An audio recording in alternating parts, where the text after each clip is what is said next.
Hello everyone, Blaster here again, bringing you another video that I'm sure you'll find interesting if you play Heroes. Today's topic is going to be my deck profile for the month of June 2025, and I'm really happy to report with you guys that after months and months of trying, I finally managed to win a local tournament using my particular version of Omni Hero, which is a 60 card count. I know this shouldn't be that big of a deal because it's just a locals, it's not a big tournament, so who cares, right? But I'm just really happy to finally manage to win something again using my favorite deck. We'll go in depth about what changed from the previous deck list to this one, but before we do that, please guys remember that if you like the content that you see, please like, share and subscribe. But if you're not doing that, at the absolute least, please leave me a comment because I always love reading your feedback. I'm going to open my price support at the end of the video, so I would recommend you guys to stay at the end of the video. So with that out of the way, let's get started, okay? We're going to start with the engine part of the deck. If you guys have seen my previous deck profiles, you will notice right away that not much has changed from the previous one to this one, except for one in particular that I am about to discuss in just a minute. But for the most part, it's the same, okay? We're going to start with one copy of Elemental Hero Neos. This is pretty standard, it's just an engine requirement. One copy of the Wind Cradle level 6. This is not as standard, but I still believe that you should be playing this card because it fills some roles that no other card can. One of them is being a high level monster that you can send with Fusion Destiny for the Fusion Summon of Destroy Phoenix Enforcer whenever you already spend your Malicious and the Denier and you still have Destiny Hero Plasma in your deck. One of the other uses for this card is being a searchable target for the Elemental Hero Flaming Wingman Infernal Rage effect, especially if you already opened the favorite contact in your hand and you don't have any way to discard it, so you don't lose value on the search effect. He's also a disruption that you can special summon directly from deck using also Infernal Rage effect if you use Elemental Hero Neos as a fusion material and you already use Elemental Hero Sunrise first. And also the disruption effect includes burn damage, which is really important whenever you go into time. Also, I'm playing one copy of Elemental Hero Shadow Mist, also pretty standard, two copies of Elemental Hero Stratos, three copies of Vision Hero Bion. This is mostly because I still believe this is your best normal summon now. It is like the Snake Eye Ash of this deck. It's a one card combo, and because of that, I believe you should be maxing out. Heroes is a very high investment combo deck, so every time you get one of these, you should be maxing out on them. I'm also playing two copies of Vision Hero Increase and two copies of Vision Hero Ferris. I'm putting them together because they go together. The reason why I'm playing two Increase is because I'm not brave enough to play just one. If you happen to draw your only copy, you make all your other Vision Hero Ferris copies useless. And because of that, I also decided to cut one copy of Vision Hero Ferris. And this is mostly because I needed more space for non-engine. And this was like the weakest link that I could find, even though this is still one of your best stars. I know it's, let's say, conflicting. I don't know how you guys want to call it, but I won using this deck list, so make with that what you want. I'm also playing three copies of Destiny Hero Malicious. I don't think I have to explain it. This is pretty standard. One copy of Destiny Hero Denier, same thing. Destiny Hero Plasma, same thing. I'm playing three copies of Evil Hero at Dusted Gold. I still believe this is one of your best searches in your entire deck. This card is busted because it lets you search into one of your power spells, which is Evil Assault. Also, if you already happen to get into Dead and Prison without using the Evil Assault, you can discard it instead to search into Dark Contact and that way perform a Dark Fusion summon. I'm playing one copy of Sinister Necrom. This is mostly because this makes Vision Hero Bion a one card combo. Also, you could use it as a...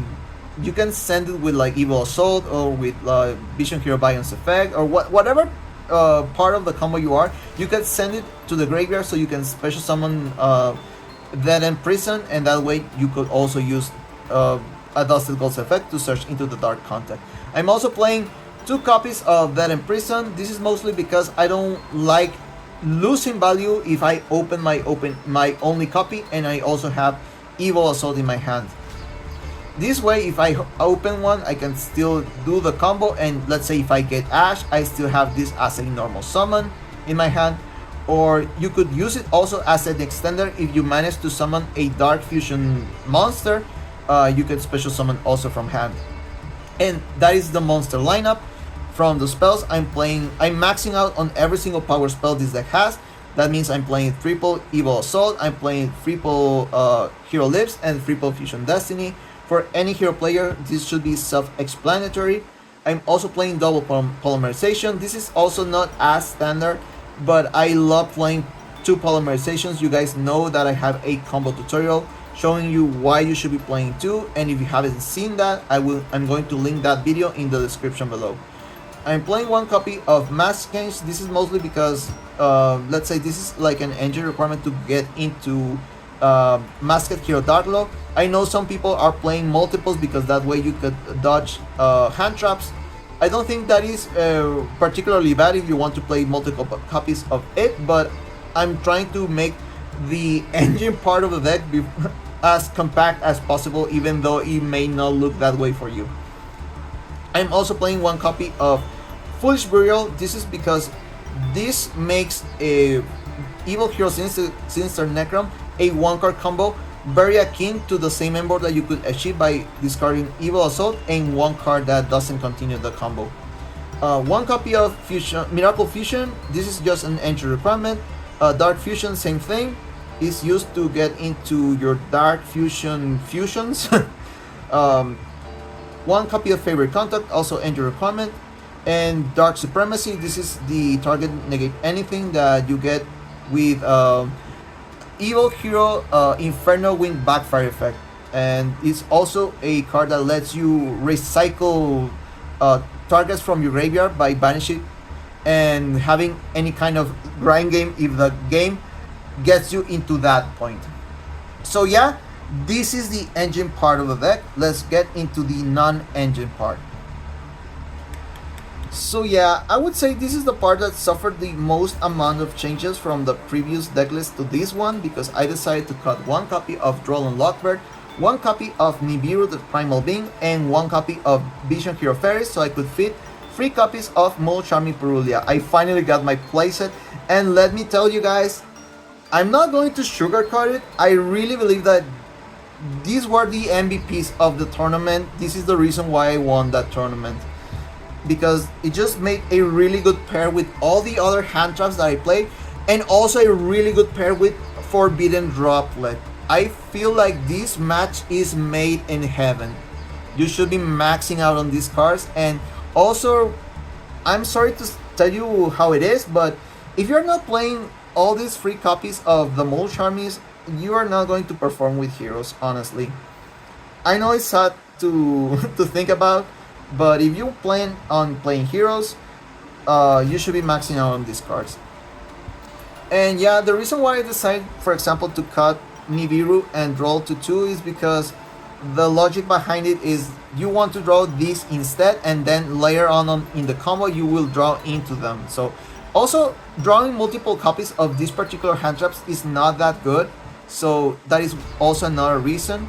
And also, I didn't want to like mix like the Mole Charmies with the Droll and Lockbird, because they are counterintuitive. They work against each other, because if you draw, you can no longer draw. So yeah, this is the non-engine part of the deck. Now we're going to get into the extra deck part of the deck. Very well, we are now moving on to the extra deck, and you guys already know the drill. If you have seen the previous deck profiles, you will notice right away that there has been no changes into the extra deck whatsoever. I'm still playing the same 15 spots from before, and I really believe that every single one of them is earned. I guess we could do a little recap just to remind you why I'm playing some cards, but I want to give a special shout out to Destiny Hero Dystopia, because he was one of the MVPs of this tournament. Just because of that burn damage, he was turning every single game that could have ended in a draw into a victory just because of those time rules. I guess we could start with Evil Hero Neos Lord. Really good boss monster, although it's kind of hard to summon in this particular version of the deck because I'm not playing Dark Fusion. You could still end on it if you open Fusion Destiny, It's also a good target to summon if you are forced to activate favorite contact early into the game, and you don't gain anything by summoning Shiny Neil's Wingman at that point in time. Just because of that, I wouldn't cut it. I'm playing one copy of Wake Up Your Elemental Hero. This is just a combo piece necessary to cycle back into your deck. Special summon a warrior to enhance your combo whenever you are going first.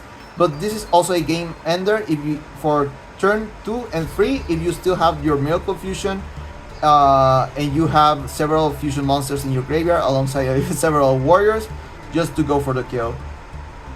Same with Shiny Neil's Wingman, really good boss monster, one of the faces of the deck.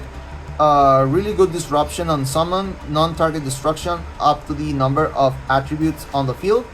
Also, it gets really big because gains attack, cannot be destroyed by by card effects, and also it gains in additional protection if you summon it with the trap.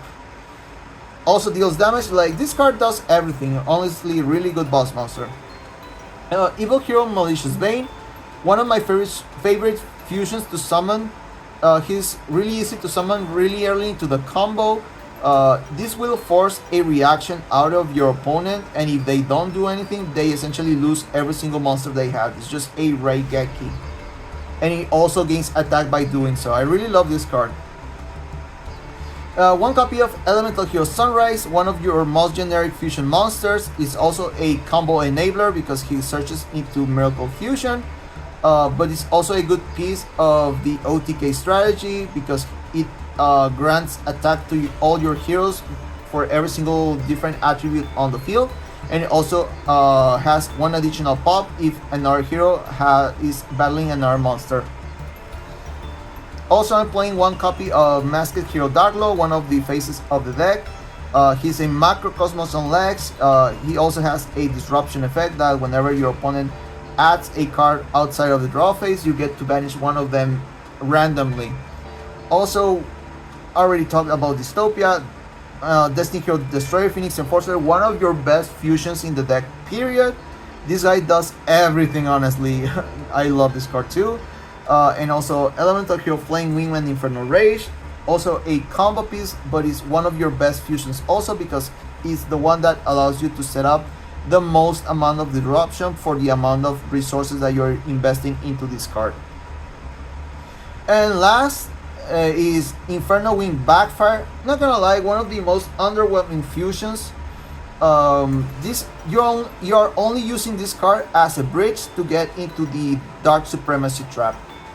And for the links, I'm playing pretty standard ratios. I'm playing 2 extra Hero Cross Crusader, 1 extra Hero Infernal Devicer to get Neos, extra Hero Wonder Driver to recycle the fusion spells, and extra Hero Dread Decimator just for the OTKs. And with that out of the way, we are now moving on to the side deck. So yeah, for the last part of the deck profile, but not the least, the side deck. Also, nothing has changed from the previous one to this one. I'm still playing triple Artifact Lancia. This is mostly for the Malice matchup. Also, 3 copies of triple Tactic Thrust. I know some people are maining this card, but I still believe this is best for playing game 2 and 3 whenever you already know the matchup, so you can play a particular card that you want to search into to harm your opponent. Also, I'm playing more board breakers like Harpy's Feather Duster and triple Tactic Talents. 1 copy of Called Up by the Grave. I always like playing these cards whenever, for at least for the Talents and Called by the Grave and the Trust, whenever I'm going first in game 2 and 3. And also I'm playing Evenly Matched. This is whenever I go second. I still believe this card is crazy. It will always force a reaction out of your opponent and thus making more easily accessible the triple Tactic Trust activation. And these are just trap cards that I like to set directly with triple Tactic Thrust if I get hit by a hand trap. One of them is Dimensional Barrier. It hits a good amount of decks. Artifact Santu to search into the Lancia whenever I'm going first into Malice and I get hand trap. And Different Dimension Ground is whenever I face a matchup that doesn't care for either one of these two. Honestly, really good, especially for example against, let's say, Memento. Really good. And yeah, this is the entire deck profile. I hope that you guys liked it. Now I'm going to open the prize support. So yeah, I think we reached into the most exciting part of the video, the prize support. I'm really excited to see what I want. Hopefully it's something that we could use. We could use, I don't know, perhaps a Mold Charming Meows or something. I don't know, let's just see what happens. There are no double takes here, okay?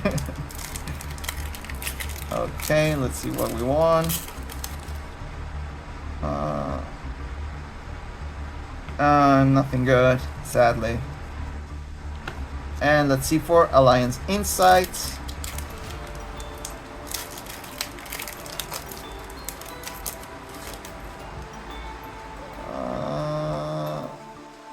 Okay, well, we didn't pull anything, but at least we won the tournament, okay? So yeah, this is going to be the end of the video. I hope that you guys enjoyed it, and remember, if you guys like the content that you see, please like, share, and subscribe.